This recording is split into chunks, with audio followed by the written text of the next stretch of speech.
ये मालवा निमाड़ का जो अंचल है नर्मदा जी से लेके तो उसने पांचू पॉइंट के आगे तक इधर मांडव से आगे से लेके तो इस तरह तो ये जंगल है, पहाड़ है, नदी है, खेत खलियान है। बरसों से हजारों सालों से आपके पास में मालिक ने ये सब दे रखा और यही इसी के ऊपर आप वर्षों से जिंदा है, खुद जिंदा है, खुद के परिवार को जिंदा रखते हैं और बाकी पूरे समाज को भी आप जिंदा रखते हैं, पूरे देश को भी आप खाना खिलाते हैं। यानी ज़्यादा करके लोग किसान हैं, आदिवासी हैं, लेकिन वो सब कुछ करते हैं, किसानी करते हैं, कारीगरी करते हैं, हर चीज़ करते हैं। तो मुझे इस अंचल ने बहुत आकर्षित किया और मुझे यहाँ के लोगों में ज्ञान, यहाँ जब मैं आया 15 साल पहले तो मुझे यहाँ सत्संग ही देखा।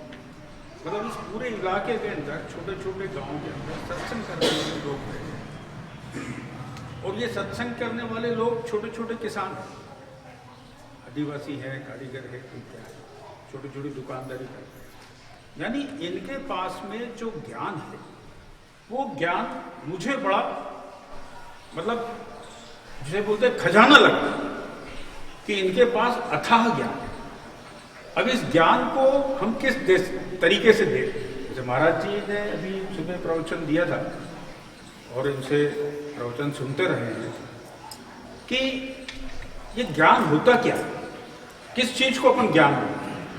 अपन कहेंगे पुरुषों में ज्ञान है, महिलाओं में ज्ञान ही नहीं।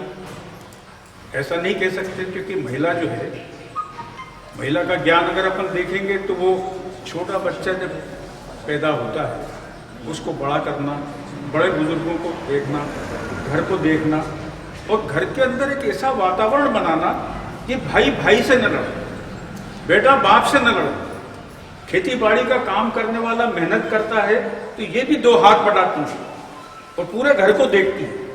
तो महिला का ज्ञान अगर अपन देखें कि किस प्रकार का ज्ञान है, भले ही वो बहुत सत्संग नहीं जानती, भले ही वो बहुत सारे भजन नहीं जानती, भले ही उसको ये नहीं मालूम होता है कि ये होता क्या है, लेकिन जो उसके पास का ज्ञान है वो अपने को जिंदा रखे, अपने को आपस में जोड़ के रखे। प्रेम, न्याय, त्याग, भाईचारा, ये जो तत्व आते हैं, गुण ये जो आते हैं, ये ज्ञान के ही एक तत्व है। इससे बन के और फिर ज्ञान बन गया। ज्ञान मतलब कोई ऐसी अलग चीज नहीं है कि मैंने 4 किताब पढ़ ली तो मैं ज्ञानी हूँ, कोई अलग चीज नहीं है। ज्ञान ये इनसे अपने को मिलता है कि महिलाओं के अंदर अगर हम अपनी बहनों माताओं को सबको देखेंगे तो आप देखोगे उसके जीवन में प्रेम ही प्रेम है, मेहनत है, प्रेम है, अपने आप को पूरा वो पति और पूरे परिवार के लिए पूरा झोंक दे, खुद मर जाएगी लेकिन आपको जिंदा रखने की कोशिश। तो यही ज्ञान है। ज्ञान यानी दूसरी कोई चीज नहीं है।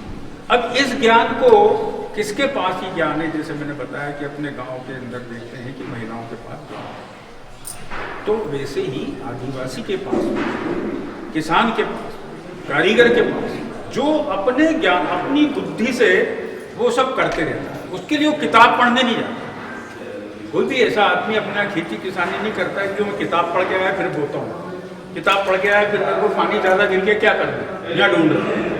तो उसके पास में गुरुओं का, आसपास के लोगों का ज्ञान पूरा भरा हुआ है। छोटे बच्चे से लेके बड़े होते होते वो ज्ञान ऐसा खिलता है और दिखता है। यही ज्ञान, इसके अलावा दूसरा ज्ञान कुछ होता नहीं है।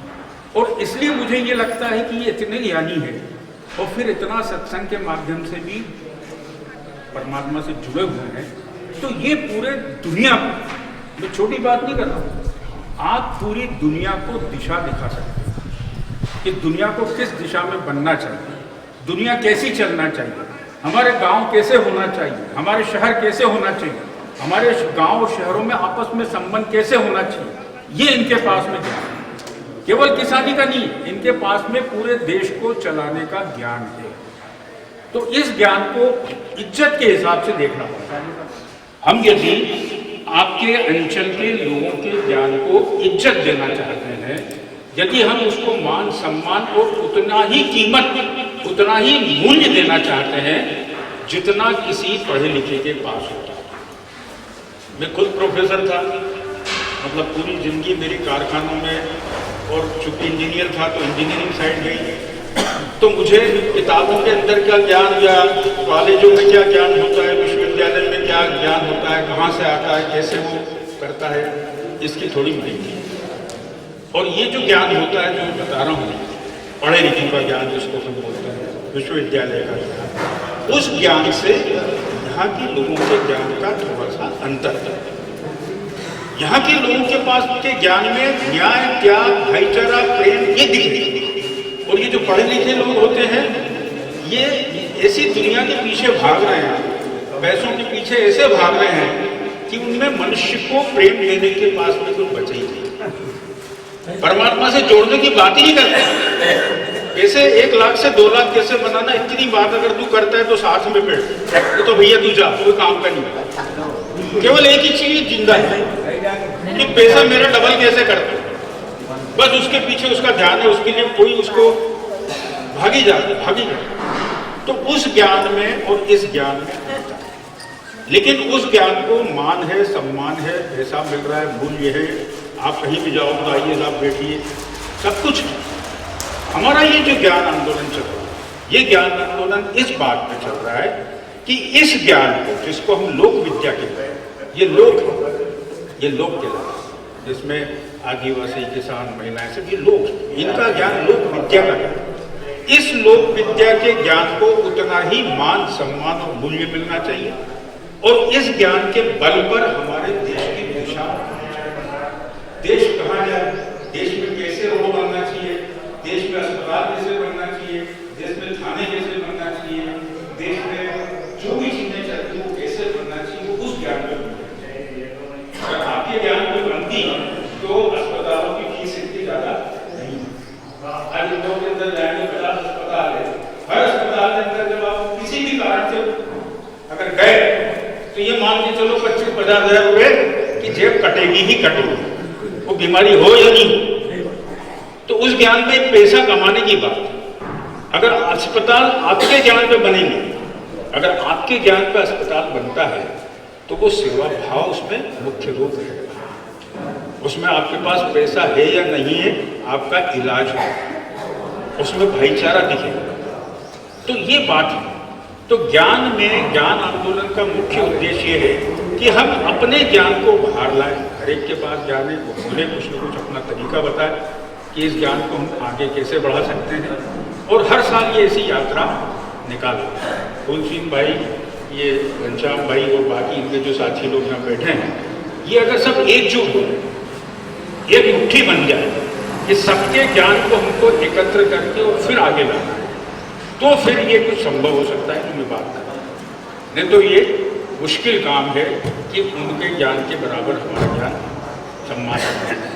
तो यहाँ पर मैं अपनी वाणी को विराम देता हूँ और आप सबको बहुत बहुत धन्यवाद देता हूँ कि आपने अपने ज्ञान को सामने लाने के लिए एक पदयात्रा निकाली। महाराज जी ने बताया कि इस पदयात्रा का अब क्या होगा, केवल धूप में पैदल चलने से होगा क्या? लेकिन महाराज जी का कहना है कि पदयात्रा निकलेगी तो कुछ न कुछ तो अच्छा ही हो, खराब कुछ नहीं होगा, अच्छा ही होगा। वाणी और इन महाराज जी के जो बीच में रास्ते में हमारे चली चर्चा मिल रहा है हमको जो भी ज्ञान। तो मैं अब समय नहीं लेता हूँ और सत्संगियों से आग्रह करता हूँ कि वो अपनी बात भी रखे और अपनी कार्यक्रम आगे बढ़ाएं।